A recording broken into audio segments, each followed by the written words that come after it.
Breaking news చూస్తున్నాం. AP మద్యం కుంభకోణం కేసులో మాజీ ఎంపీ విజయసాయిరెడ్డి ఈడీ విచారణ ముగిసింది. హైదరాబాద్లోని ఈడీ కార్యాలయంలో అధికారులు ఆయనను సుమారు 7 గంటల పాటు సుదీర్ఘంగా ప్రశ్నించారు. విచారణ అనంతరం ఆయన వాంగ్మూలాన్ని నమోదు చేసుకుని పంపించారు. ఈడీ నోటీసుల మేరకు ఉదయం విచారణకు హాజరైన విజయసాయిరెడ్డిని అధికారులు పలు కోణాల్లో విచారించారు. గత ప్రభుత్వ మద్యం విధానం, విక్రయాలు, నిధుల మళ్లింపు, ఈ వ్యవహారంలో మధ్యవర్తుల పాత్ర వంటి కీలక అంశాలపై ప్రశ్నలు సంధించినట్లు సమాచారం. అధికారుల ప్రశ్నలకు ఆయన సమాధానమిచ్చారు. అనంతరం ఆయన నుంచి వాంగ్మూలం తీసుకున్న అధికారులు విచారణ ముగించారు.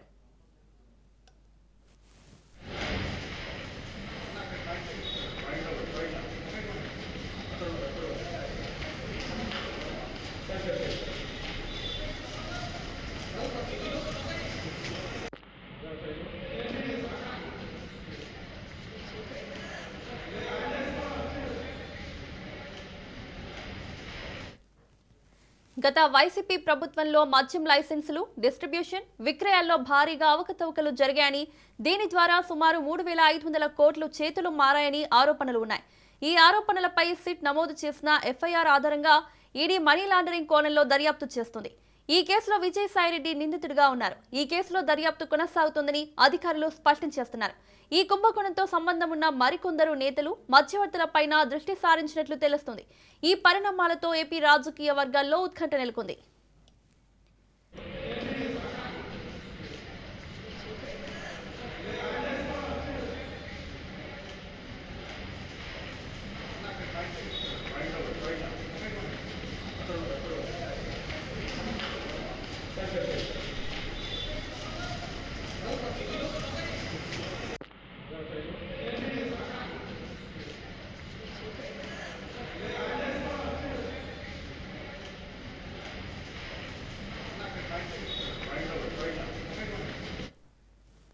ఏపీ మద్యం కుంభకోణం కేసులో మాజీ ఎంపీ విజయసాయిరెడ్డి ఈడీ విచారణ ముగిసింది.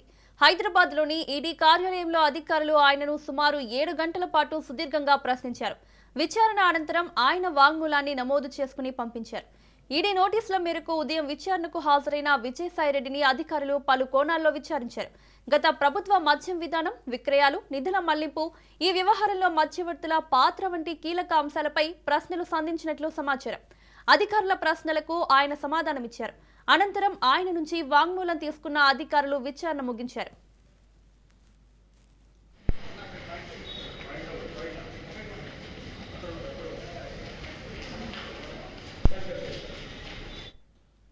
గత వైసీపీ ప్రభుత్వంలో మద్యం లైసెన్సులు, డిస్ట్రిబ్యూషన్, విక్రయాల్లో భారీగా అవకతవకలు జరిగాయని, దీని ద్వారా సుమారు 3,500 కోట్లు చేతులు మారాయని ఆరోపణలు ఉన్నాయి.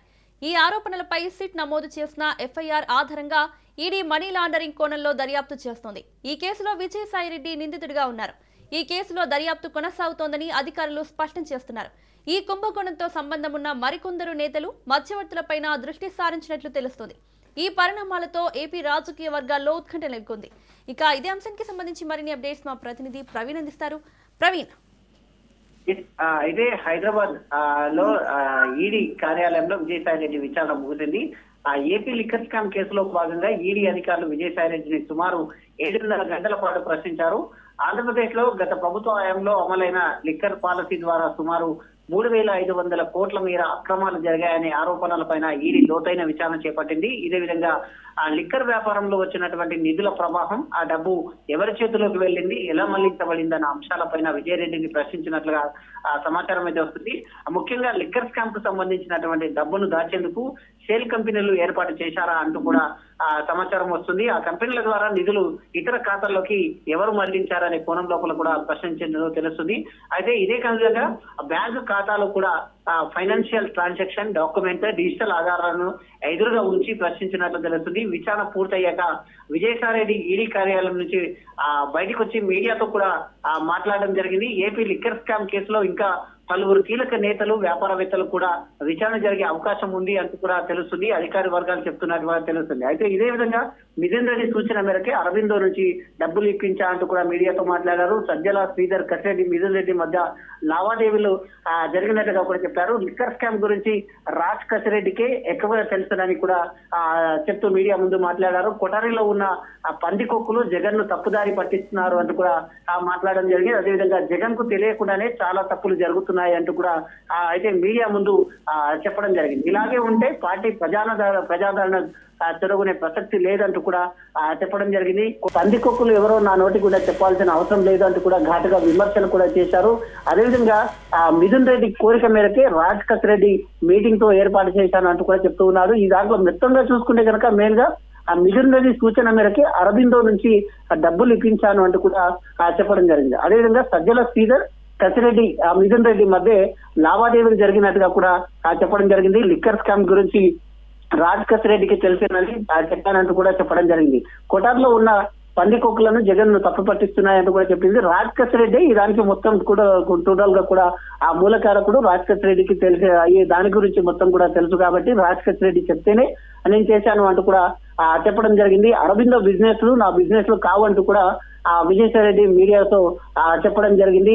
అయితే ఈ యొక్క మొత్తంగా చూసుకుంటే కనుక కూటమిని వేయగొడితేనే జగన్ అధికారంలోకి వస్తారంటూ కూడా అధికారం ఎవరికి శాశ్వతం కాదు అంటూ కూడా విమర్శలు చేస్తూ మీడియాతో మాట్లాడడం జరిగింది. మొత్తంగా చూసుకుంటే కనుక ఈ 3,000 కోట్లకు సంబంధించినటువంటి లిక్కర్ స్కామ్ కు మొత్తంగా చూసుకుంటే కదా మిథున్ రెడ్డి సూచన మేరకే అరబిందో నుంచి డబ్బులను ఇప్పించాను అంటూ కూడా చెప్పడం జరిగింది. రాజ్ కసిరెడ్డి మిథున్ రెడ్డి మధ్య ఈ యొక్క లావాదేవీలు మొత్తం తొందరగా జరిగాయంటూ కూడా తెలుస్తుంది. ఈ యొక్క స్కామ్ గురించి మొత్తంగా రాజ్ కసిరెడ్డికే తెలుసు అంటూ కూడా మీడియా ముందు బట్టబయలు చేసినటువంటి సిచ్యువేషన్ మనం చూస్తున్నాం. ఈ క్రమం లోపలనే ఏపీకి లిక్కర్ స్కామ్ సంబంధించి మరికొందరు రాజకీయ నాయకులకు కానీ అక్కడ ఉన్నటువంటి ఇంకా కొంతమందికి నోటీసులు వెళ్లే అవకాశాలు ఉన్నట్టుగా కూడా అధికార వర్గాల నుంచి అయితే లీకులు వస్తున్నట్టుగా తెలుస్తుంది. అయితే ఈ నెల 25 తర్వాతనే అయితే రాజకీయాలకు విరమించుకోలేదు ఇంకా ఉన్నాను అంటూ కూడా చెప్తుంది. మోదీ ఉత్తమ ప్రధాని సమర్థవంతంగా పాలిస్తున్నారు అంటూ కూడా చెప్తున్నారు. ఆహ్వానం అందితే ఆలోచిస్తా అంటున్నారు. కానీ నేను బీజేపీలకు వెళ్ళింది మాత్రం ఏదో మీడియాలలో సోషల్ మీడియాలో వస్తున్నాయి. కానీ నేను ఎట్టి పరిస్థితులను అప్రూవర్ గా కూడా మారను. ఈ యొక్క కేసులో లిక్కర్ స్కామ్ కేసులో అప్రూవర్ గా మారను. ఏ శక్తి నన్ను అప్రూవర్ గా మార్చలేదు అంటూ కూడా విజయసాయి రెడ్డి తెలుపుతున్నటువంటి ఆ సిచ్యువేషన్ చూస్తున్నాం. Right Praveen, thank you.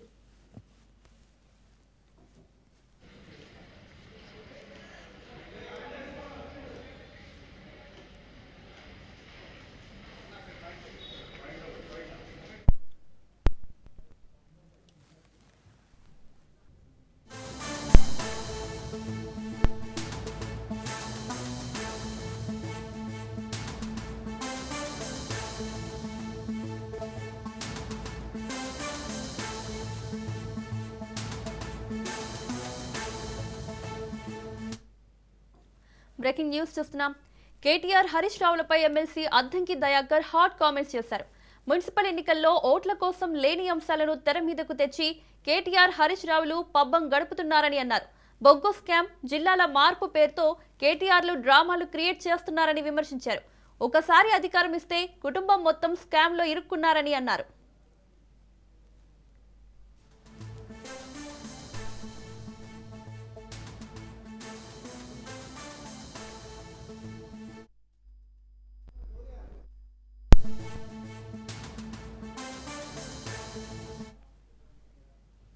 KTR Harish రావులపై MLC Addanki Dayakar hot comments చేశారు. మున్సిపల్ ఎన్నికల్లో ఓట్ల కోసం లేని అంశాలను తెర మీదకు తెచ్చి కేటీఆర్ హరీష్ రావులు పబ్బం గడుపుతున్నారని అన్నారు. బొగ్గు స్కామ్, జిల్లాల మార్పు పేరుతో కేటీఆర్లు డ్రామాలు క్రియేట్ చేస్తున్నారని విమర్శించారు.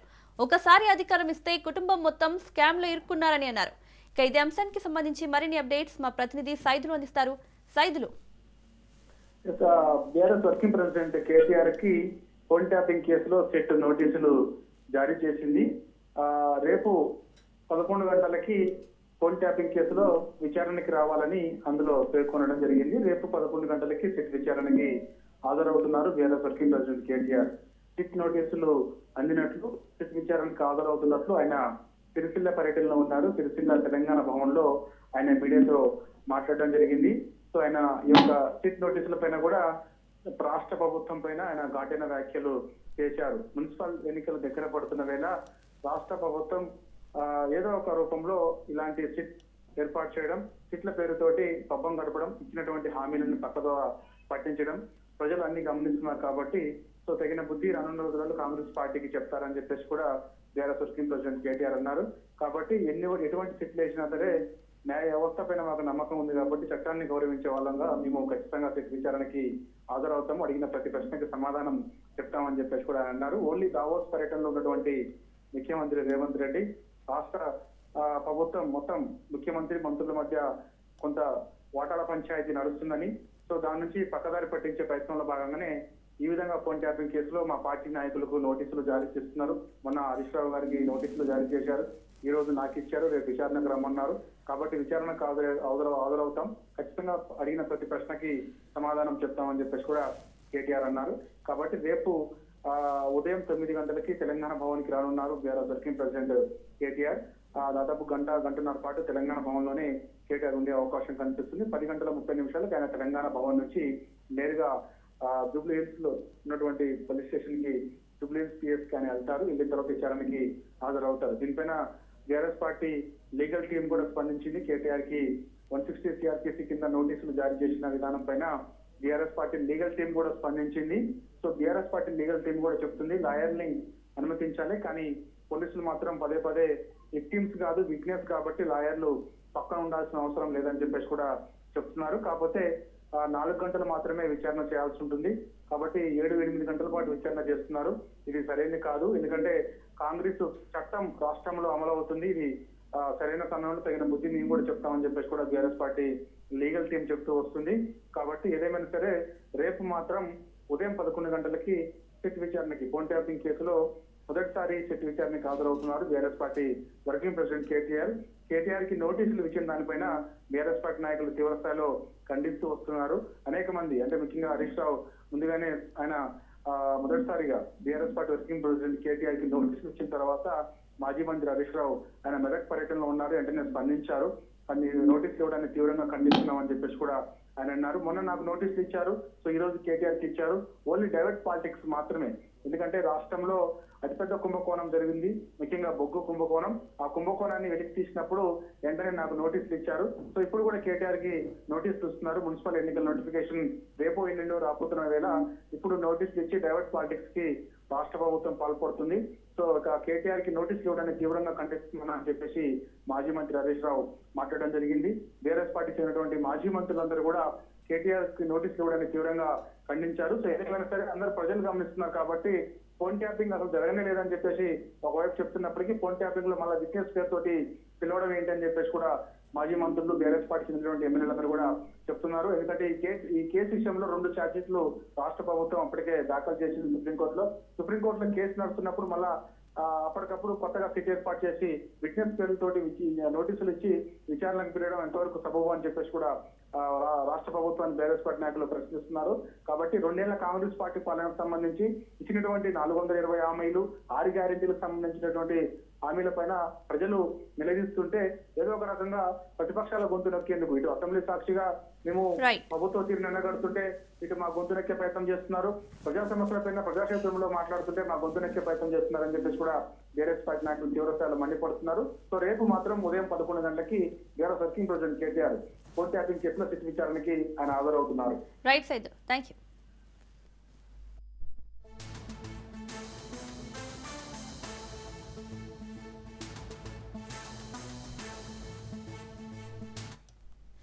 మేడారం మహాజాతరకు వచ్చే భక్తులు హెలికాప్టర్ సేవలను సద్వినియోగం చేసుకోవాలని మంత్రి సీతక్క సూచించారు.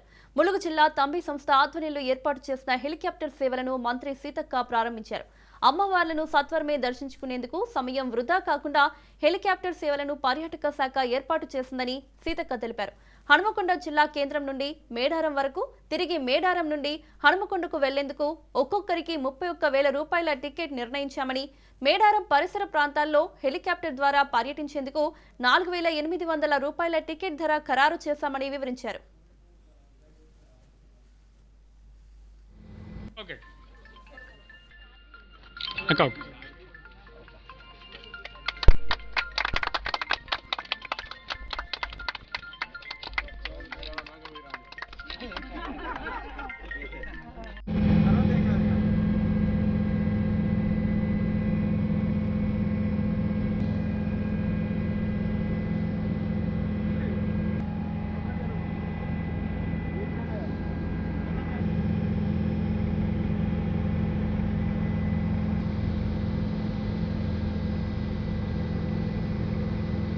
ఓకే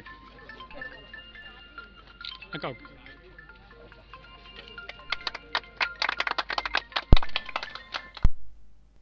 మాజీ ఎంపీ విజయసాయిరెడ్డి ఈడీ వద్దకు వెళ్లి ఏం చెప్పారు అన్న భయంతో జగన్ ఉన్నారని ఆర్థిక మంత్రి పయ్యావుల కేశవ్ విమర్శించారు. మద్యం కుంభకోణంలో ఈడీ వద్ద విజయసాయి తన పేరు ఎక్కడ చెప్పారు అనే భయంతో ప్రజల దృష్టి మరల్చేందుకు జగన్ అసత్యాలు ప్రచారం చేస్తున్నారని ఆగ్రహం వ్యక్తం చేశారు. ప్రశాంతత కోల్పోయిన జగన్ తన బాధను ప్రజల బాధగా చిత్రీకరిస్తూ ప్రజలను గందరగోళానికి గురి చేస్తున్నారని మండిపడ్డారు. క్రెడిబిలిటీ లేని వ్యక్తి క్రెడిట్ చోరీ అనటం విడ్డూరంగా ఉందని ఎద్దేవా చేశారు. తన బురదను ఎదుటివారిపై వేసే ప్రయత్నాలు జగన్ ఇంకా మానట్లేదని దుయ్యబట్టారు. ప్రెస్ మీట్ పెట్టాడు. 2 గంటల పాటు మాట్లాడితే ఈ రాష్ట్రానికి కానీ ప్రజలకు కానీ మంచి చేసేటువంటి మాట అందులో ఒక్కటి కూడా లేదు. రోడ్డు మీద ఉన్న మన్నంతా ఎత్తి ఎదుటోడి ముఖం మీద వేసి కడుక్కొని మీరు కడుక్కోండి అన్నట్టుగా ఆయన మాట్లాడేటువంటి ప్రయత్నం చేశాడు. చేసిన తప్పులు పాపాలు అన్నీ ఆయనవి. ఆ బురదని ఎదుటి వాళ్ళకి అంటించేటువంటి ప్రయత్నం చేస్తున్నాడు. ఏదో కొత్తగా క్రెడిట్ చోరీ అనేటువంటి పదం. అయ్యా, క్రెడిట్ క్రెడిబిలిటీ లేనటువంటి వ్యక్తి చోరీల గురించి మాట్లాడితే ఎట్లా? ఇవన్నీ మేమేదో చేశామని నువ్వేం చేశావు నాయన? పాస్బుక్ల మీద నీ బొమ్మలు వేసుకున్నావు, రాళ్ల మీద 700 కోట్లు ఖర్చు పెట్టి నీ బొమ్మలు వేసుకున్నావు. ఎవరాస్తి? నీ కుటుంబం ఆస్తా? మీ తండ్రి గారిదా, తాతగారిదా? ఎవరాస్తులు అవి? ప్రజలకు సంబంధించి వాళ్ళ కుటుంబాలకు సంబంధించినటువంటి ఆస్తుల మీద నీ బొమ్మలు ఎందుకు? నువ్వేం సమాధానం చెప్తావు? ప్రజల ఆస్తుల మీద నీ బొమ్మలు వేసుకోవడానికి మీకు అధికారాన్ని ఎవరిచ్చారు? ఇవన్నీ కూడా భూములు కాజేసే దాంట్లో కుట్ర కాదా? ల్యాండ్ టైటిలింగ్ యాక్ట్కి రీసర్వేకి 2 ముడిపెట్టి మాట్లాడుతూ ఉన్నారు. ల్యాండ్ టైటిలింగ్ యాక్ట్ వేరు, రీసర్వే వేరు. ల్యాండ్ టైటిలింగ్ యాక్ట్ ద్వారా మీరు దోపిడీకే ప్రయత్నం చేశారు. ఎన్నిసార్లు చెప్పినా ఆ సామెత చెప్పాల్సి వస్తుంది. దయ్యాలు వేదాలు వల్లించడం అనే సామెత చెప్పక తప్పదు. నువ్వు లా అండ్ ఆర్డర్ గురించి మాట్లాడితే ఎట్లయ్యా? సొంత బాబాయ్ హత్యలో ఏం జరిగింది అనేది రాష్ట్రం చూస్తూ ఉంది.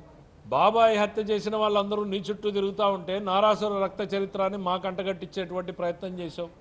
ఇక తెలుగుదేశం పార్టీ నాయకుల మీద దాడులు, బోండా ఉమాను, బుద్దా వెంకన్న గారు మాచర్ల పోతుంటే మీ గూండాల్లాగా దాడి చేసినటువంటి సంఘటనలు చూసాం. సాక్షాత్తు ప్రతిపక్ష నేత ఇంటి గేటుకి తాళాలు కట్టి బయటికి పోకుండా చేసినటువంటి శాసనసభ్యులను ఎంటబెట్టుకుని తిరిగావు. ఏపీ సీఎం చంద్రబాబుతో టాటా సన్స్ చైర్మన్ చంద్రశేఖరన్ భేటీ అయ్యారు. పారిశ్రామికవేత్తల ఆలోచనలు తెలుసుకోవడానికి ఇదో మంచి వేదిక అని సీఎం చంద్రబాబు అన్నారు. ఏపీని బ్రాండ్ చేయడానికి, కొత్త పాలసీలపై మార్కెట్లో అంచనా చేయడానికి ఈ పర్యటన ఎంతో దోహదం చేస్తుందన్నారు. గతంతో పోలిస్తే భారత్ పట్ల ప్రపంచ దిగ్గజ సంస్థలు ఎక్కువ ఆసక్తి చూపుతున్నాయన్నారు సీఎం. రాష్ట్రంలో టాటా గ్రూప్ ప్రాజెక్టులను వేగవంతం చేయాలని సీఎం కోరారు.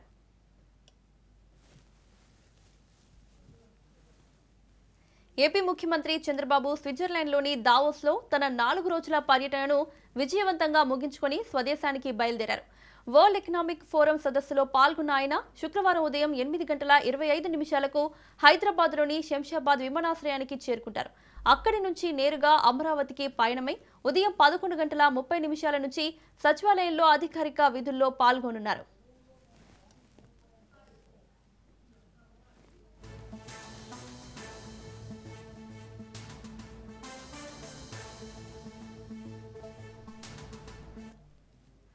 ఈ పర్యటన ఆంధ్రప్రదేశ్ రాష్ట్రానికి అత్యంత ఫలవంతంగా సాగిందని ముఖ్యమంత్రి చంద్రబాబు వెల్లడించారు.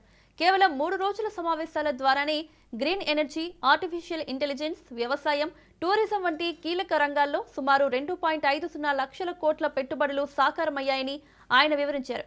ఈ రంగాల్లో ఆంధ్రప్రదేశ్ సాధిస్తున్న ప్రగతిని, అందుబాటులో ఉన్న వనరులను ప్రపంచ వేదికపై సమర్థంగా వివరించగలిగామని తెలిపారు. గతంతో పోల్చుకుంటే ప్రపంచ దిగ్గజ సంస్థలు ఇప్పుడు భారత్ వైపు ఎంతో ఆసక్తిగా చూస్తున్నాయని, దేశంలోని యువశక్తి, సమర్థ నాయకత్వం, సానుకూల పాలసీలే ఇందుకు కారణమని ఆయన విశ్లేషించారు.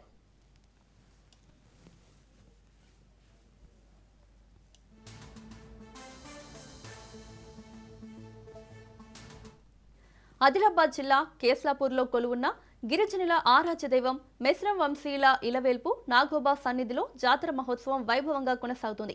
జాతర మొదలైన 3వ రోజు తెలంగాణ రాష్ట్ర ఉప ముఖ్యమంత్రి భట్టి విక్రమార్క, మంత్రి అడ్లూరి లక్ష్మణ్ కుమార్తో కలిసి కేస్లాపూర్లోని నాగోబా ఆలయాన్ని సందర్శించారు. నాగోబాతో పాటు సత్యదేవతలను దర్శించుకున్నారు. ప్రత్యేకంగా నాగోబాకు పూజలు చేశారు. ఆలయానికి వచ్చిన డిప్యూటీ సీఎం భట్టి విక్రమార్కతో పాటు మంత్రి అడ్లూరి లక్ష్మణ్ కుమార్ను మెస్రం వంశీయులు సాంప్రదాయబద్ధంగా సత్కరించారు. నాగోబా చిత్రపటాన్ని బహూకరించారు. తీర్థ ప్రసాదాలను అందజేశారు. వీరితో పాటు ఎమ్మెల్సీ దండే విఠల్, శాసనసభ్యుడు వెడ్మా బోజు పటేల్ తదితరులు ఉన్నారు. నాగోబా దర్శన అనంతరం డిప్యూటీ సీఎం ఆలయ మండపంలో కొద్దిసేపు కూర్చొని మెస్రం వంశ పెద్దలతో ముచ్చటించారు. నాగోబా గురించి, ఆలయ విశిష్టత గురించి మెస్రం వంశ గిరిజన పెద్దలు ఉప ముఖ్యమంత్రికి వివరించారు. నాగోబా జాతర సందర్భంగా నిర్వహించే వివిధ క్రతువుల గురించి వివరించారు. ఈ సందర్భంగా పలు సమస్యలను డిప్యూటీ సీఎం దృష్టికి తీసుకువచ్చారు. నాగోబా జాతర గిరిజన సంస్కృతి సాంప్రదాయాలకు నిలువుటద్దమని భట్టి అన్నారు. ఈ పురాతన సాంప్రదాయాలను కాపాడుకోవాల్సిన బాధ్యత ప్రభుత్వంపై ఉందన్నారు. కేస్లాపూర్ నాగోబా ఆలయ అభివృద్ధికి, జాతరకు వచ్చే భక్తుల సౌకర్యార్థం అవసరమైన నిధులను ప్రభుత్వం మంజూరు చేస్తుందని హామీ ఇచ్చారు. ప్రజల కోసం పనిచేసే పీపుల్స్ గవర్నమెంట్ రావాలని చెప్పి నాతో పాటు మీరు కూడా అడుగులో అడుగు వేసుకుంటూ నడుస్తూ అది వచ్చేంత వరకు విశ్రమించొద్దని చెప్పి నాకు 4 మాటలు కూడా ప్రోత్సహించి నడిచినటువంటి మీ అందరినీ మరొకసారి నా హృదయపూర్వకంగా అభినందనలు చెప్పడం కాదు, కృతజ్ఞతలు చెప్పడానికే నేను ఇక్కడికి వచ్చాను. ఆ రోజు ఇక్కడ నుంచి పాదయాత్ర చేస్తూ వెళ్తున్న సందర్భంలో ప్రతి ఊర్లో మార్గ మధ్యంలో ఉన్నటువంటి ప్రతి గ్రామంలో ఆగాను. సాధ్యమైనంత ఎక్కువ మందితో మాట్లాడటం కోసం ప్రయత్నం చేశాను. మహిళలు కావచ్చు, వృద్ధులు కావచ్చు, విద్యార్థులు కావచ్చు, రైతులు కావచ్చు, అనేక రకాలైనటువంటి గిరిజన జాతులు కావచ్చు, దళితులు కావచ్చు, దళితేతరులు, గిరిజనేతరులు కావచ్చు, అందరితో మాట్లాడారు. అందరూ చెప్పిందల్లా ఒక్కటే, తెచ్చుకున్న తెలంగాణ రాష్ట్రంలో స్వేచ్ఛ పోయింది, స్వేచ్ఛ కావాలి మాకు. ఆ స్వేచ్ఛతో కూడినటువంటి ఇక్కడ ఉన్న వనరులు, సంపద ప్రజలకే పంచబడాలి. ఆ సంపద ప్రజలకు పంచడం కోసం మీరు నడుస్తూ ప్రయాణం కండి, మీతో పాటు మేము ఉంటాం. నిర్మల రాజ్యం తెచ్చుకుందాం, ఆ సంపదను ప్రజలకు పంచే కార్యక్రమం చేపట్టండి. మళ్ళీ ప్రభుత్వం వస్తుంది, వచ్చిన తర్వాత మీరు తప్పనిసరిగా మా దగ్గరికి రావాలి అని చెప్పి మీ అందరూ చెప్పిన మాటలు కూడా నేను మర్చిపోలేదు. అందుకే మీ అందరూ ఆనాడు నాతో నడుస్తూ మాట్లాడిన ప్రతి అంశాన్ని నేను రాసుకున్నాను. ప్రతిరోజు ఉదయం నుంచి సాయంత్రం వరకు నడిచి రాత్రి పూట పడుకునే ముందు ఉదయం నుంచి నాకు ఎవరెవరు ఏం మాట్లాడారో వాళ్ళ పేర్లతో సహా, సమస్యలతో సహా రాసుకుని ఒక డైరీ లాగా రాసుకున్నాను. ప్రభుత్వం వచ్చిన మరుక్షణం నుంచే అదృష్టం కొద్ది కాంగ్రెస్ పార్టీ, కాంగ్రెస్ నాకు రాహుల్ గాంధీ గారి నాయకత్వంలో, మల్లికార్జున ఖర్గే గారి నాయకత్వంలో ఈ ప్రభుత్వంలో ఉప ముఖ్యమంత్రిగా, అది కూడా ఆర్థిక శాఖను చూసేటువంటి బాధ్యత నాకు చెప్పినప్పుడు ఆనాడు మీరు చెప్పిన ప్రతి సమస్యకి బడ్జెట్ లో ఆ సమస్యల పరిష్కారం చేయడం కోసం ఏమేమి పొందుపరచాలో వాటన్నిటినీ పొందుపరుచుకుంటూ వస్తూ వచ్చాం. బొగ్గు స్కామ్పై సమాధానం చెప్పే దమ్ము లేకనే రేవంత్ ప్రభుత్వం కేసుల పేరుతో నోటీసులు ఇస్తోందని బీఆర్ఎస్ ఎమ్మెల్యే హరీష్ రావు ఆరోపించారు. ఫోన్ షాపింగ్ కేసులో కేటీఆర్ కు సిట్ నోటీసులు ఇవ్వడంపై ఆయన స్పందించారు. నిన్న నాకు, నేడు కేటీఆర్ కు నోటీసులు ఇచ్చారన్నారు. కాంగ్రెస్ పాలనా వైఫల్యం, వరుస స్కామ్ల నుంచి దృష్టి మళ్లించేందుకే రేవంత్ రెడ్డి డైవర్షన్ పాలిటిక్స్ చేస్తుందన్నారు. ఎన్ని నోటీసులు ఇచ్చినా, విచారణ పేరుతో వేధించే ప్రయత్నం చేసినా ఇచ్చిన హామీలను అమలు చేసేదాకా వదిలిపెట్టమని హరీష్ రావు స్పష్టం చేశారు. సమాధానం చెప్పేందుకు బీఆర్ఎస్ సిద్ధమేనన్నారు.